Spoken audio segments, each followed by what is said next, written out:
Hopefully you found today to have been as fascinating as I have. I know that the science is good when it's presented, and my brain hurts because I don't understand most of it. But we're gonna move into a different aspect of the conversation around innovation and the biotech cluster. So today we've mostly been hearing about what the science is. We've heard a lot about why the science is, and I think what this next panel is going to address is sort of where the science is and how the science is. And I'm going to ask each of them to come up individually to make a presentation about themselves and their organizations, and then we're going to sit over here and we'll open it up to questions and continue the panel. So our first panelist and presenter gives me great pleasure to introduce Colleen OConnor. She is a director from BioMed Realty, based in Cambridge, Massachusetts, but came down just for us, maybe some other things as well, and she will go into it. Currently, she oversees as one of her responsibilities the Ardsley Park property on Sawmill River Road in Ardsley. Currently home to Accorda, has some unique attributes as a potential source for future businesses and hopefully research in the county here. So I'm going to turn it over to Colleen. Come on up.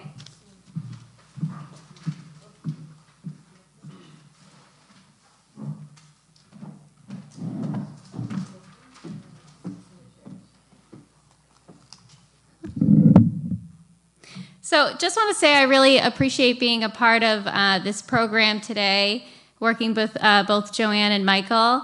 So just to give you a little bit of background on myself and then also the company I work for, BioMed. So my name's Colleen OConnor. I've been working in real estate now probably about 6 years, previously working in more of a finance-oriented role, so I'm a little bit of a numbers person. Although the real estate side of the business to me is really exciting, just seeing how a physical place can really change the way a community operates. And life science specifically is interesting to me because it's just interesting to be a part of something where we're working with scientists that are changing people's lives every day. So I always tell people when I'm around a group of scientists that I have the easiest job in the room. I understand that the hardest part of all of it is really the hard work and the research. So we love to be partners with the scientists and hopefully play a very small piece in working towards advancing research. So just to give you a quick background of BioMed, so we own, operate, and manage life science real estate. We're one of the largest players in the business, and our bread and butter business specifically is lab. So as all of you know, lab is a pretty technical product set, so it's just a lot more complex to develop than a typical office product. And so it really requires some expertise in terms of delivering the space. But for the BioMed portfolio, we're about 12 million square feet. We have a very strong East Coast presence. So I currently work out of the Cambridge, Massachusetts office. We've got about 3.5 million square feet between Cambridge and Boston. And in New York, we previously owned the Landmark campus, which was purchased by Regeneron a couple years ago. And we also own the Ardsley Park campus, which is where Accorda is headquartered. But as you can see, we're kind of in all of the core life science markets. So Cambridge, UK, we've got New York, San Francisco, San Diego, and Seattle, collectively to about 12 million square feet. So just want to give you some examples, talk a little bit about my perspective on life science in New York and why I think it has been such a challenge for some of these facilities to get off the ground. These are just a couple of renderings of the Ardsley Park campus that I referenced, and that's where Accorda is headquartered. But just to give you some perspective on the life science landscape in New York. So life science activities actually picked up pretty considerably in the New York City region. In terms of product, we've got Alexandria's East River Tower. It's about 700,000 square feet, and they've already announced that they're going to be moving forward with a second tower. They're another very strong life science landlord in the business. In terms of tenant demand, we're tracking almost 400,000 square feet of scientists and lab users looking for space. Of that, the average tenant size is about 10,000 square feet. So you've got about 40 users, each about 10,000 square feet. So in terms of space, we really think that there's a need for graduation space. And I think that's probably something that most of you have heard over and over again. There are some incubator space, and that solves part of the problem in getting groups and talented scientists to stay in the region, but you really need a space where these groups can go after they've kind of done their initial research and want to plant their first flag for first location for their company. So I think a little bit of what's happened in the market is it's kind of become a chicken and the egg scenario. So obviously landlords would love for tenants to commit to space before it's built, just because it is such a large capital investment. But tenants are, on the flip side, want the space to be built before they commit to a lease. So it's become a little bit of a stalemate, I would say. And what we find most users in the 10,000 square foot range want is they want built-out space. If they are successful in fundraising, they typically want to spend that money on the actual scientific research. They don't want to spend it actually contributing to build out a lab space. It's not their business. It's not where they want to focus their energy. And we typically find that groups that are out in the market for that size of space really kind of want it within the next 0 to 6 months. And as you may know, getting a real estate project off the ground typically takes up to 12 months, and that's if you have an existing building. So I'm just going to show you a couple example projects here. So this was a project that BioMed put a pretty significant investment into. It shows kind of what a more generic lab and office build-out could look like. So very sleek. This is something that I think most scientific users would probably enjoy working in this space. It's beautiful space. In terms of the actual lab facilities, you can see on the left here that it's very intentional. The casework is all movable, and that's intended to allow for flexibility. Because one of the things we've talked about a bit earlier is actually building out the lab space is so expensive, and that's why it's become a real big problem. But BioMed has worked on a number of projects, and we've kind of figured out how to design the spaces in such a way where you may end up spending a lot of capital up front on the first go-around, but if you design the space correctly and it's generic enough, you can actually get users in there that will use the space for second-generation purposes with very minimal capital investment. And we think that's the key to really getting a project off the ground in this region. So we've been working, as the Westchester Biotech folks had mentioned, we have a campus that's it's got about 100,000 square feet of vacancy currently. So it's the home of Accorda Therapeutics for their headquarters. They're in about 165,000 square feet. So we've been kind of marketing the 100,000 square feet under more traditional lease terms that we've seen kind of in the Cambridge, Massachusetts region. But what we're learning and what we're pushing for is to actually go ahead and build the space out at BioMed's expense. So we would foot the bill for the majority of the build out. We will be trying to pursue some incentive programs to assist with that. But we're realizing that to really be successful in the market and help those users that are 10,000 square feet, we just need to go ahead and build the real estate out. So it's a pretty unique opportunity. As I mentioned, it's about 100,000 square feet. So we are planning to build it in 20,000 square foot phases so that we can deliver to the market and kind of move on to the next phases as spaces lease up. And the goal is to deliver 10,000 square foot suites. So there's some flexibility. We found that sometimes group will partner or pair together. So if you're a 5,000 foot user and you find another 5,000 foot user, maybe you can share some space together. We see that works well, sometimes for the smaller companies. But we think it's a really exciting project. We're finally kind of at a point where we're realizing the capital investment just needs to be made and the space needs to be built to actually get users in there. The other very unique thing about this project that we've discussed internally is the other thing we find with a lot of these groups is if you're a 10,000 square foot user, you have no interest in signing a 7-year lease or a 10-year lease. It's just too long of a term. Most of these groups that are that size are probably growing pretty rapidly, and they just can't commit to that type of a lease. So we are moving towards a more flexible arrangement, possibly accommodating lease term lengths as low as 3 years, which we think could really make a big difference. Most of the newer product that's being delivered, especially closer to the city, most of those are 7 to 10 years. It's pretty unusual for a landlord to put so much capital to build it out and be able to make a shorter lease term length work. So pretty exciting. We think it's very critical.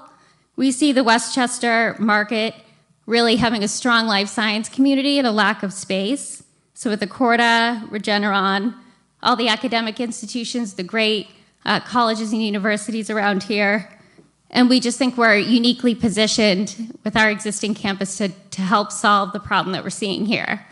So our plan is, hopefully, if we can get this approved and off the ground, which I'm hoping that you'll see an announcement come over the next couple of weeks through BioMed, but could look like something in the market as close to 12 months from now. So very exciting. We're happy to partner with Westchester Biotech and be able to share the update, and hopefully you'll see more news coming from us soon.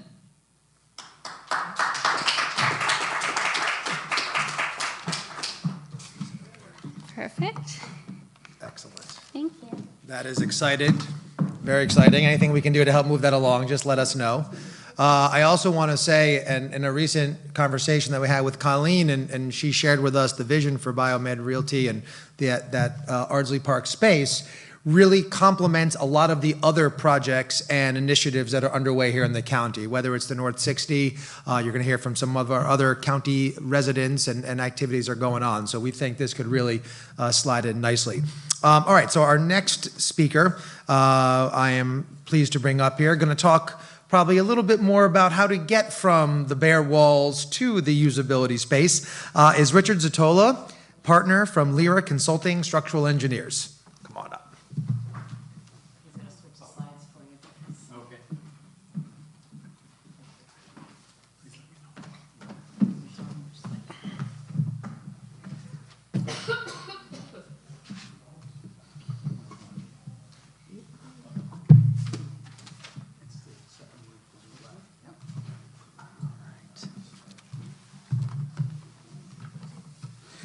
So what do we have here?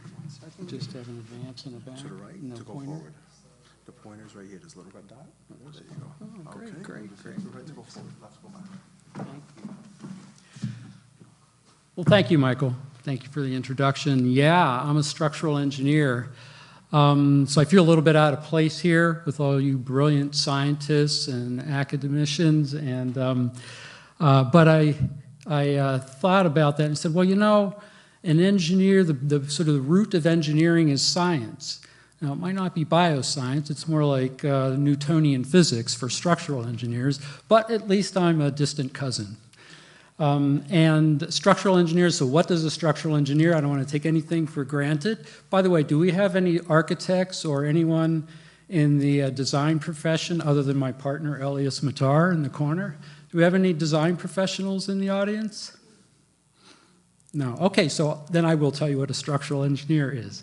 So you all work in great, beautiful spaces, and those spaces are designed by a team of designers led by an architect, and we are one of the consultants to the architect, and we design the structures of buildings. There are also electrical engineers, mechanical engineers, plumbing engineers on the team as well. That's what a structural engineer is. We design the structure for buildings like this, and you'll see in a moment that we actually did design the structure for this building. And so why am I here? Why am I here talking to you? I'm a structural engineer. Well, you can't grow life sciences without growing the infrastructure to support it and to work, and so you can all work in great spaces. So that's why I'm here today. And this is the building that you're in today. We are proud to have designed this structure. If you have any questions about it, you've been here all day. If you have any questions about it, don't ask me. Ask Elias Matar in the back of the room, because he has actually worked on this. Tell you a little bit about our firm.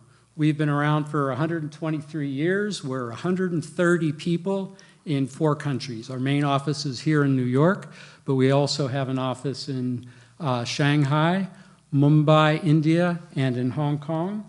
We work all over the world. All these blue areas are places that we work, and we do, so there's our office in, oops, Sorry, let's go back. I'm going the wrong way. Okay, so our office in New York, Shanghai, Hong Kong, Mumbai. All the blue areas are places we've worked in the world, and indeed, in many of those places, we've done bio, life sciences, and healthcare projects. So that's what we're going to talk about, and these are some of our projects. I am going to focus on building strategies for growing life science in the projects that I'm going to show you. And I'm going to show you 3 different types of strategies for building life sciences in an area. And one strategy is to attract talent. That is, build it and they will come. Another strategy is to aggregate established organizations in one area, sort of a center of excellence, if you will. And then the third area is incubation or organic growth of an industry. And these are within our design services for healthcare and the biosciences. These are the various detailed things that we do. We will often design existing buildings and repurpose them for laboratories. It's adaptive reuse. Many of our buildings are in the paths of hurricanes and storm surges, so we design them to be resilient against those effects of nature. Sometimes a project in one of your buildings might be about getting you more reliable power or improving your mechanical systems. Well, a mechanical engineer, an electrical engineer would do that, but we would support their efforts. Your equipment is very sensitive to vibration often. We design new structures to counter that vibrations, and if you're in an existing facility, we can assess the vibrations, and if necessary, we can design mitigations for vibrations to satisfy your equipment. We also get involved in designing structures for radiation shielding. We're not shielding designers, but we design the structure for shielding. Okay, here's a project, CUNY, City University of New York at City College.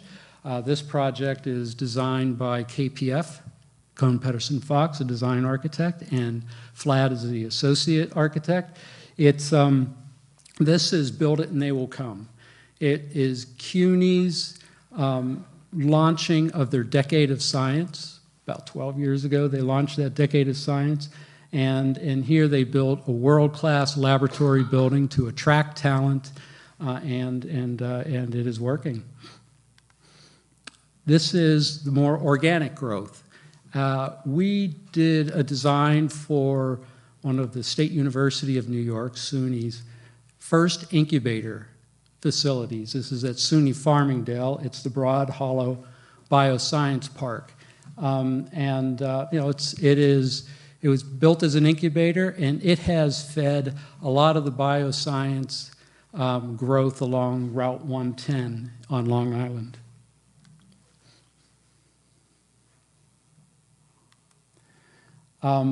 Another example of Build It and They Will Come. This is not a bioscience research building, but it is the Vagelos. I'm sorry, I'll get it right. Let's get it right. It's the Roy and Diana Vagelos Education Center. It's always such a mouthful for me. This is at Columbia University Medical Center on the Upper West Side. This is a teaching facility, but there's this wonderful collaboration space that's part of the teaching effort, and it's a fabulous building attracting students from around the world. This is an example of aggregating existing organizations. This is in Buffalo, a New York State designated center of excellence for the life sciences. Buffalo General Hospital is up here. This is Roswell Park Cancer Institute, including this building.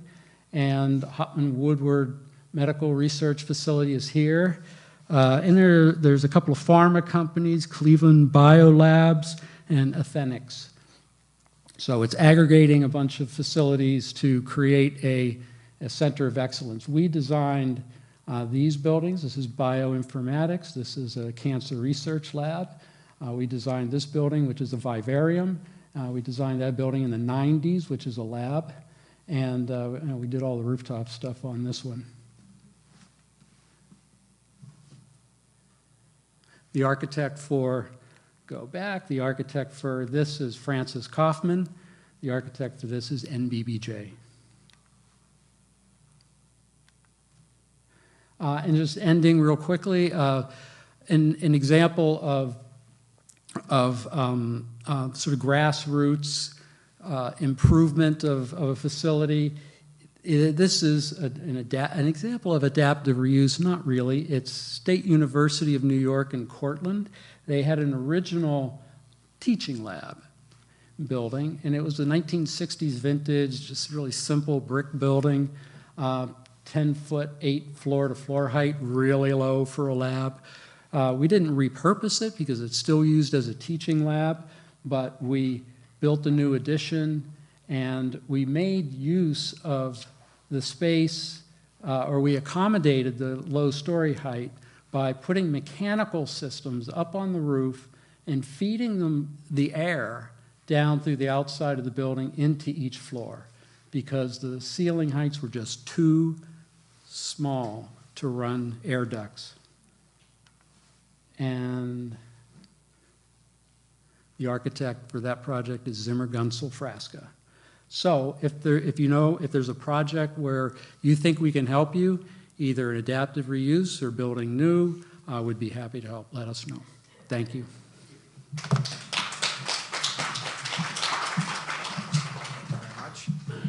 All right, and our third speaker, and then we'll get into a little bit of a Q&A session, a longtime friend and partner of the Westchester Biotech project, and my answer to anyone who says to me, what are you guys doing? Westchester can't sustain life sciences. What are you doing? Westchester will never have a community that will work. So it's my pleasure to introduce the director of BioInc Incubator at New York Medical College, Deborah Novick.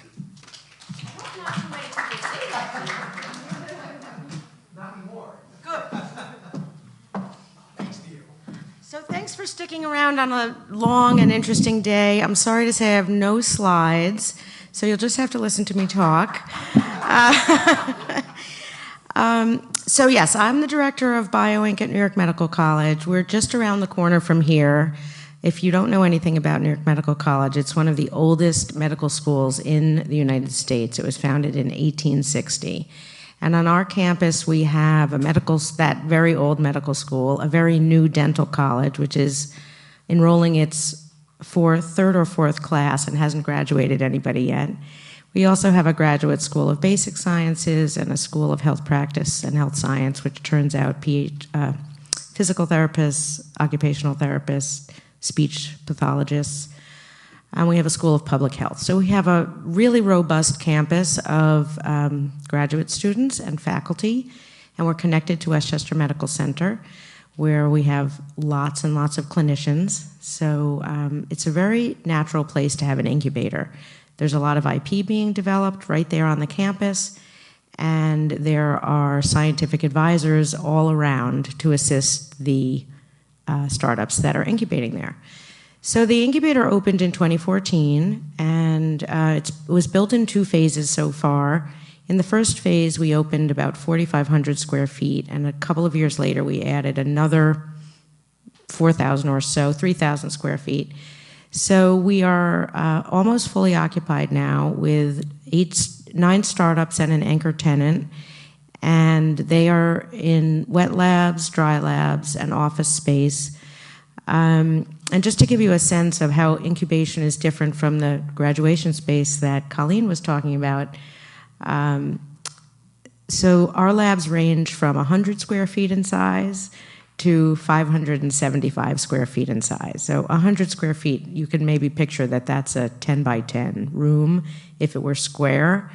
Ours happen to be long and narrow, so they're not even a square. But incubation is happening in a very, very small area, and these are startups that have very limited resources typically. Sapiens Therapeutics, who spoke earlier, Jim Zottola, he is one of our clients. They have our largest lab. It's over 500 square feet, and they're up to 10 employees in that space, and they have 4 lab benches.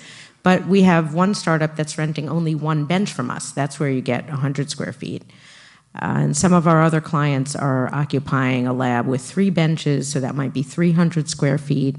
So they're doing their very, very earliest stage research and product development or molecule optimization or medical device prototyping in really a compact area. They tend to stay with us for 2 to 5 years, sort of depending. If you're doing drug development, it's a very long cycle, as LERA was showing in The Scientist's Journey. She showed that beautiful timeline. It can take, 5 to 8 or 10 years to develop a drug. They probably wouldn't stay with us that whole time, but they can't just stay 6 months and move out unless they fail.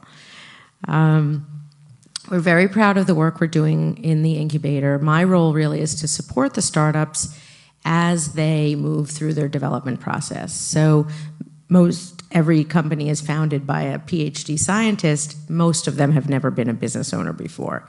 So they may have a very clear roadmap of what to do scientifically, but they may have very little idea about how to do everything else. And so on the scientific side, I might be helping them find collaborators around campus, a faculty member who can assist with some data collection as they get ready for trials. I might be helping them find the right clinicians and the right sites to do those trials. But around the edges, I'm also making sure they're thinking about their intellectual property, and they're interviewing a series of IP attorneys to make sure they choose someone that they feel they can really communicate successfully with. And same in all the other specialties that they need. They need to have accounting advice. They need to have legal advice of every sort, not just IP. They need to have some conversations with the kinds of suppliers they may outsource to as they get farther down the road, regulatory, manufacturing. They need to be in touch with somebody who can help them with FDA trial design, because even if you have a perfect molecule, you have to design your trial appropriately with the right endpoints and the right number of patients so that the FDA will actually approve your trial and your results will be meaningful. So there's really a lot to do, and also not to minimize or leave out the issue of fundraising. All these companies need money, and they need money frequently, and so I am working with them on both non-dilutive sources, as was mentioned, grants, and all other kinds of opportunities they can bring money into their research.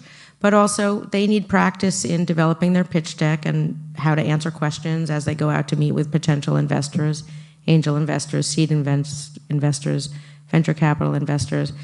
And I come from that world. I worked on Wall Street for 20-something years, so I can really help them a lot on their pitch and practicing how they answer their questions. And they also need help building out their teams. They may have to build an advisory board, a board of directors, and so I help them make connections and bring on the right people.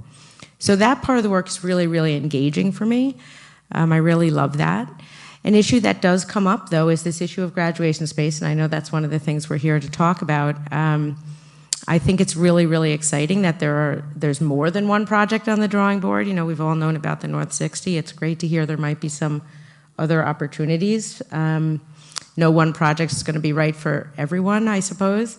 I'll just give you a tiny bit of feedback, or just my impressions. I think it's terrific if you can put up flexible lease terms and smaller lab spaces, but there will be companies that graduate that don't need nearly 10,000 square feet. And I think that's true for all the incubation space in New York City is also very short of graduation space. And one of the things we're really hoping is that a lot of the companies that are incubating in the 250,000 square feet down there are going to find a home up here.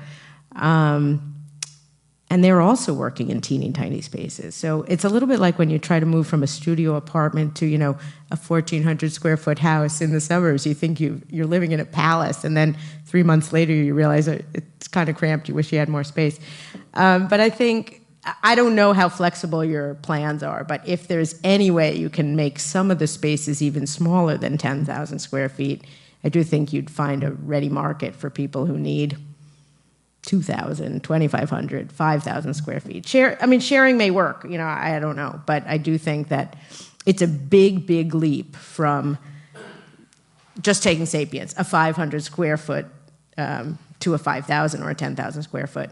And you're right, they can't sign those longer leases because they're changing all the time. They're growing so fast, they can't really see. They have a vision for that far down the road, but they can't really afford to pay now for where they would be in 7 years, because if they rented that full amount of space from you now, most of it be empty. They'd be just holding on to it because those were your lease terms. So anyway, I can't tell you how to run your business. I can just tell you what I observe from the clients that I'm working with. I'm going to stop, and I just want to tell you one other thing, and then I'm going to sit down and let Michael boss us around a little bit.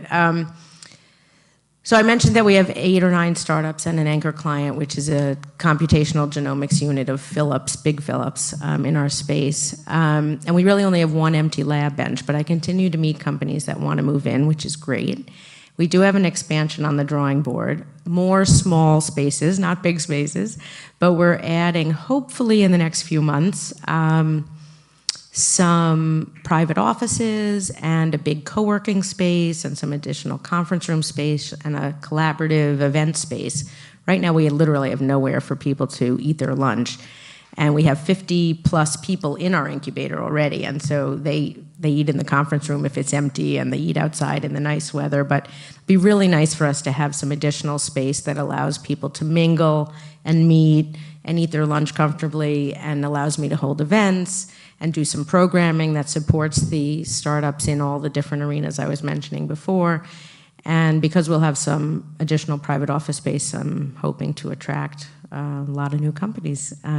Probably some of the companies that might move in the next phase won't be necessarily bench science. It might be medical device companies who don't really need labs, or it might be companies coming from overseas that are just setting up their sales and marketing operations here and don't really need bench space. They're continuing to do their bench research in their home country. But I will say, I'll just make a quick pitch. If you know any life sciences entrepreneurs who are looking for space, I'm their gal.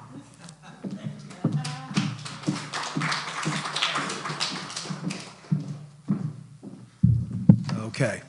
All right.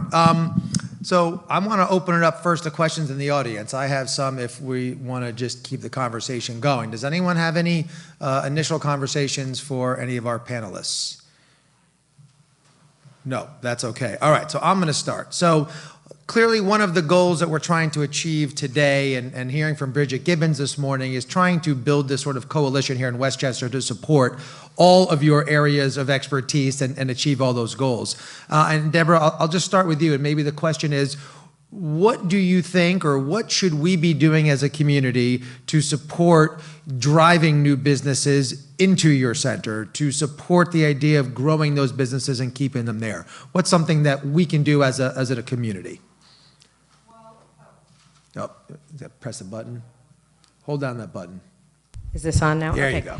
So, well, I'm a big connector. So for me, the most important thing we can do is to make all the resources of the region, of the life sciences cluster, visible and get everyone talking to each other.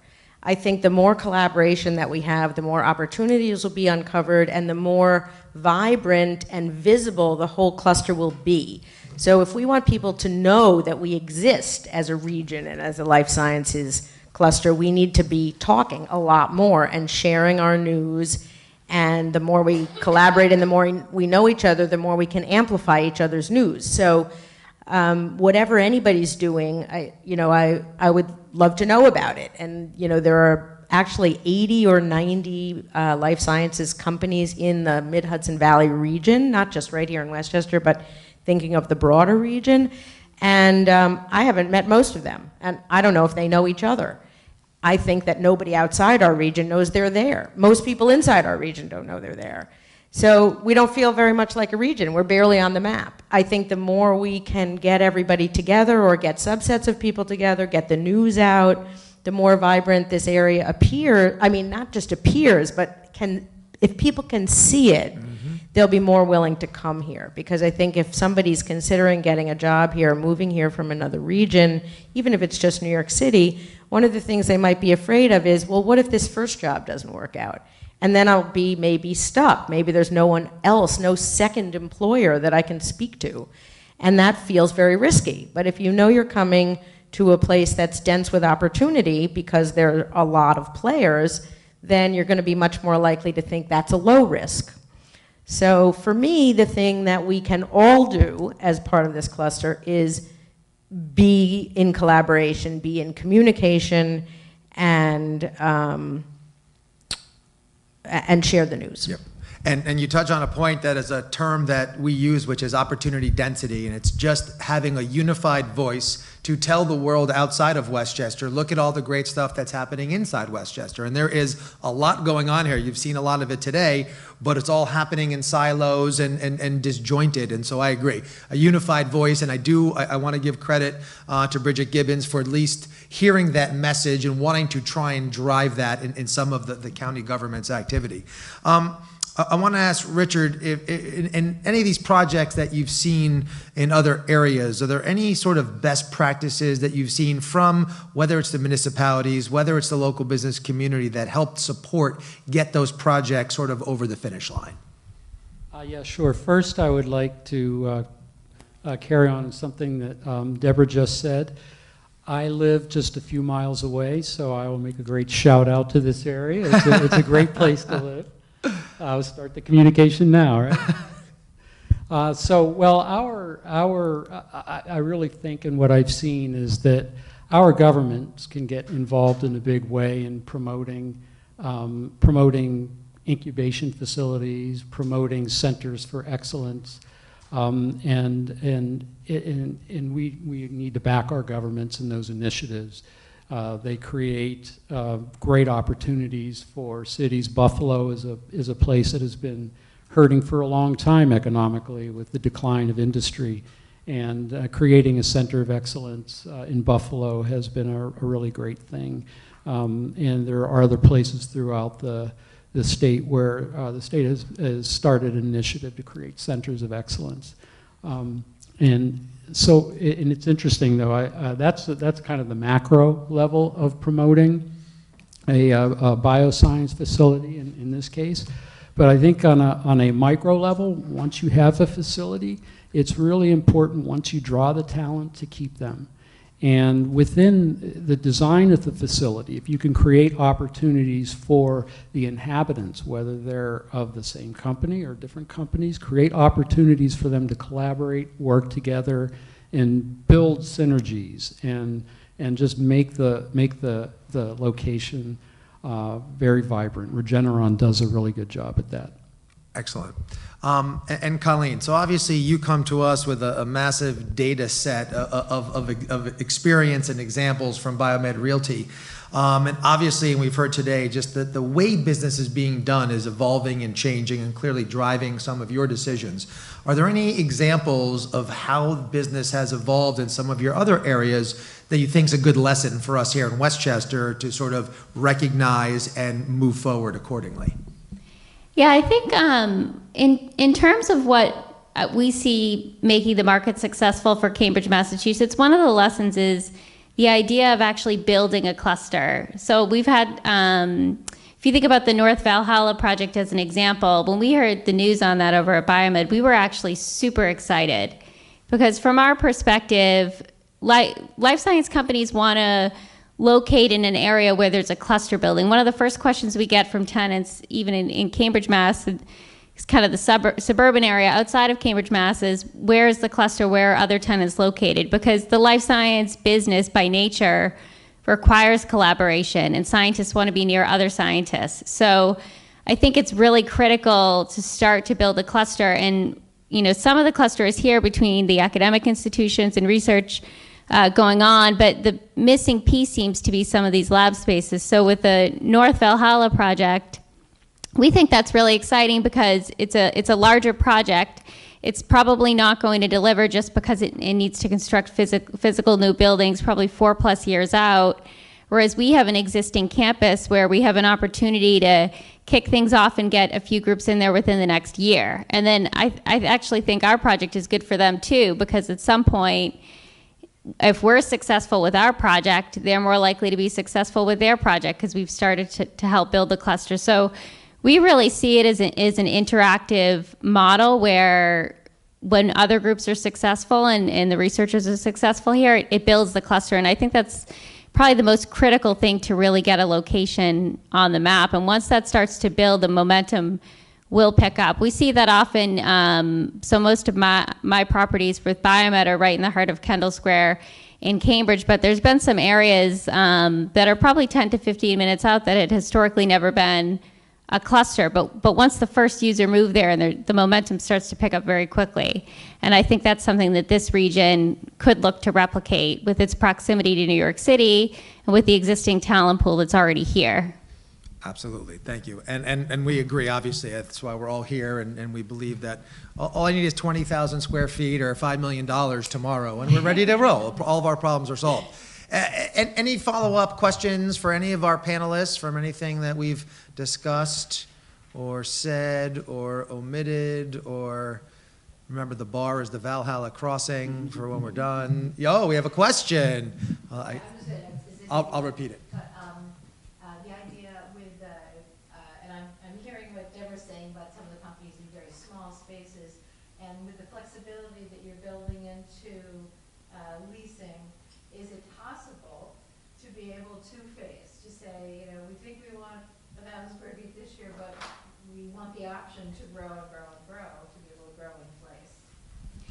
Yeah, we usually, I mean, with a campus as large as ours, so the whole campus is about 265,000 square feet. So we've got 100,000 square feet of vacancy. So we have some flexibility to offer different sizes. I think there's a home for some of the smaller users that may be 1,000 feet, but there's probably also a home at some point for groups that are larger as well. So I think it's important to have good product mix in there. Obviously, Accorda is 165,000 square feet, and then you've got Regeneron, which is I think 1.4 million square feet. So there will be a mix of users in the space, but it's a fair point that some of these groups that are coming out of the university probably will be a challenge for them to make a large leap like that. So I think building some flexibility in is definitely critical.